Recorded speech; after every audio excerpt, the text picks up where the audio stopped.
যোজনার বাড়ি না পেয়ে টাকা ফেরত চাওয়ায় তৃণমূল কর্মীর মারে মারা গেলেন এক পৌর।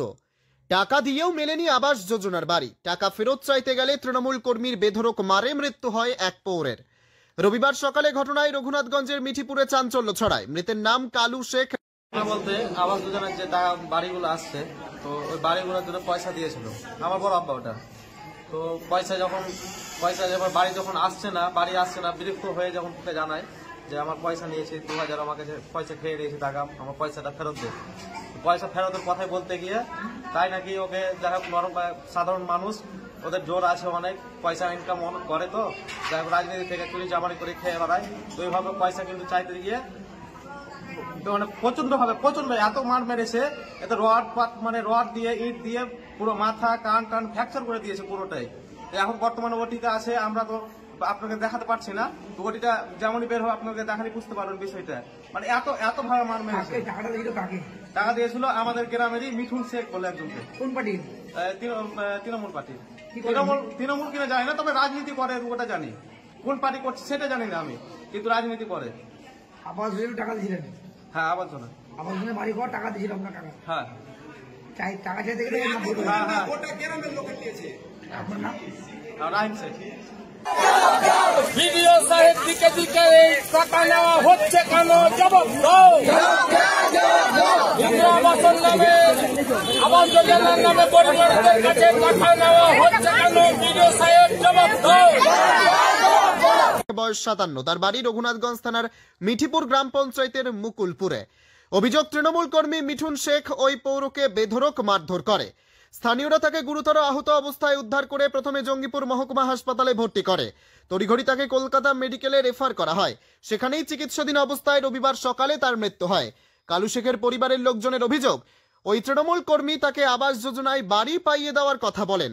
তিনি সেজন্য ওই তৃণমূল কর্মীকে 2000 টাকা দেন। আবাস যোজনার তালিকা প্রকাশিত হলে দেখা যায় তাতে তার নাম নেই। শনিবার সন্ধ্যায় মুকুন্দপুর মোড়ে তিনি ওই কর্মীর কাছে টাকা চাইতে গেলে বচসা বাঁধে। অভিযোগ, তখনই তাকে বেধড়ক মেরে মাথা ফাটিয়ে দেওয়া হয়, তার কান দিয়ে রক্তপাত হয়।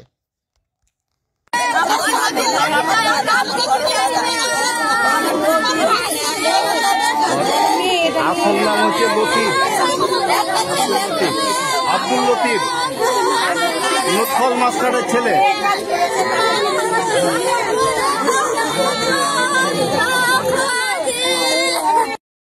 মিঠুন এসেছিল, জোহর মিঠুন দিয়ে টাকা নিয়ে কি বলেছে? ঘর দিবে, দেখি ঘর দেয়নি। আমাকে বলেছে আগে তোমার ঘর আসবে। হ্যাঁ, আর এদিকে আগে কি আমার ঘর এসে কাটিয়ে দিয়েছে। হ্যাঁ, আপনার নাম? আমার উঠুয়ের আপনার বাড়ি? মুকিন্দপুর। এবং আগামী দিনে তোলাবাজি যেন না হয় এটা সুনিশ্চিত করতে হবে প্রশাসনকে। ততক্ষণ পর্যন্ত আমাদের এই আন্দোলন চলবে। আপনি বলছেন ব্লক সভাপতি ব্যবস্থা নিয়েছেন? আমরা এই স্থানীয় লোকের সঙ্গে কথা বললেই বুঝতে পারবেন তৃণমূলের ভোট কারা করেছেন, মিছিল মিটিয়ে কারা থাকেন। একাধিক ছবি আপনারা ফেসবুকে দেখান, তাকে নেতৃত্ব দিতে আমরা দেখেছি যারা এই ঘটনার সঙ্গে যারা যুক্ত। এখানকার কারা লুটপাট করেছেন, গত পঞ্চায়েত নির্বাচনে কারা তৃণমূল নেতৃত্ব এখনো পর্যন্ত যারা নেতৃত্ব দিচ্ছেন। এবং তৃণমূল মিউজিকের চেয়ার দল, এদের বিভিন্ন পদ পরিবর্তন হয়। পদ পরিবর্তন না হওয়া মানেই এর আগে যিনি ছিলেন তার নেতৃত্বে যখন তোলাবাজি হয়েছে, এখন যিনি নেতৃত্বে এসেছেন তিনি যদি অস্বীকার করেন এটা ভুল হবে। তৃণমূল নামের যারা তোলাবাজ তারাই গোটা এলাকায় তোলাবাজি করছেন। সাধারণ মানুষকে জিজ্ঞাসা করলে আপনারা বুঝতে পারবেন যে তৃণমূলের পতাকা হাতে নিয়ে কিভাবে তোলাবাজি এলাকায় হয়েছে। পঞ্চায়েত নির্বাচনের আগে, গত পঞ্চায়েত নির্বাচনে কিভাবে গরিব মানুষের কাছ থেকে বাড়িতে নাম করে টাকা তোলা হয়েছে। আজকে তো আমাদের কর্মসূচি নয়, তবে দুঃখের বিষয় যে একজন সাধারণ পরিবারকে প্রাণ দিতে হলো। কেন? এই আবাস যোজনার তালিকা প্রকাশ হওয়াতে আগের লিস্টে নাম ছিল এবং ইনকোয়ারি হলো, তারপরে তার নাম নেই। আগের লিস্টের নামের ভিত্তিতে এই পরিবারের থেকে তৃণমূল নেতারা টাকা নিয়েছিল এবং নাম কেটে যাওয়ার পর যখন টাকা চাইতে যাওয়া হলো তখন এই সাধারণ পরিবারের গার্জেনকে মেরে দেওয়া হলো।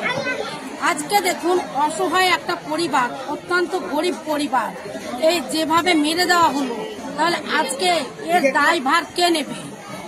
আমরা চাই যে এবং যারা এই কাজ করেছে, এই মার্ডার করেছে, খুন করেছে, তার দৃষ্টান্তমূলক শাস্তি হোক এবং তাকে গ্রেপ্তার করা হোক। যতক্ষণ গ্রেপ্তার না করবে আমরা এই পরিবারের পাশে আছি। আমরা অন্যায়ের বিরুদ্ধে আমাদের বিক্ষোভ চালিয়ে যাচ্ছি এবং আন্দোলন আমাদের চলবে। কি নাম আপনার? আপনার নাম কি?